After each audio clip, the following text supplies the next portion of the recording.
যে দুরাত্রি 3 দিন যে সুন্দরবনে এসে আমাদের সাথে যে ট্রিপটা করলেন, আপনাদের কেমন লাগলো সেই অভিজ্ঞতাটা যদি একটু শেয়ার করেন আপনারা সবাই। সুন্দরবনে এসেছি আমরা দুরাত্র 3 দিন কাটালাম। আজকে ফেরার পথে আমাদের খুবই আনন্দ হয়েছে, ঘুরে খুবই ভালো লেগেছে।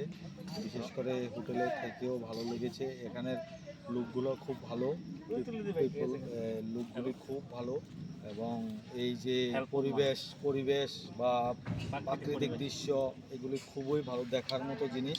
যারা আসার ইচ্ছুক তারা সবাই এসে একবার ভিজিট করে যেতে পারেন। অন্তত পক্ষে জীবনে একবার কিছু যদি না আসেন, জীবনে একবার কিছু মিস করবেন। টাইগার দেখা সেটা শেষ কথা নয়, আমরা টাইগার দেখতে পারিনি সেটা শেষ কথা নয়, কিন্তু তার থেকে ভালো এখানের লোকগুলি এবং এখানের পরিবেশ খুব ভালো। খুব আমার কাছে ব্যক্তিগতভাবে খুব ভালো লেগেছে এবং আমরা যারা সবাই এসেছি সবাই খুব আনন্দ উপভোগ করেছি। তার মধ্যে তো কিছু খামতি থাকবেই, সাধারণ কিছু থাকবেই। এখানে জনসাধারণ খুব হেল্পফুল। ঠিক আছে, ওকে স্যার, ধন্যবাদ। এবং আমার যে গাইডম্যান ছোট ভাই খুবই আমাদের যত্ন সহকারে কাজ করেছে এবং খাওয়া দাওয়ার কোনো ত্রুটি এখানে। ওকে স্যার, ধন্যবাদ স্যার।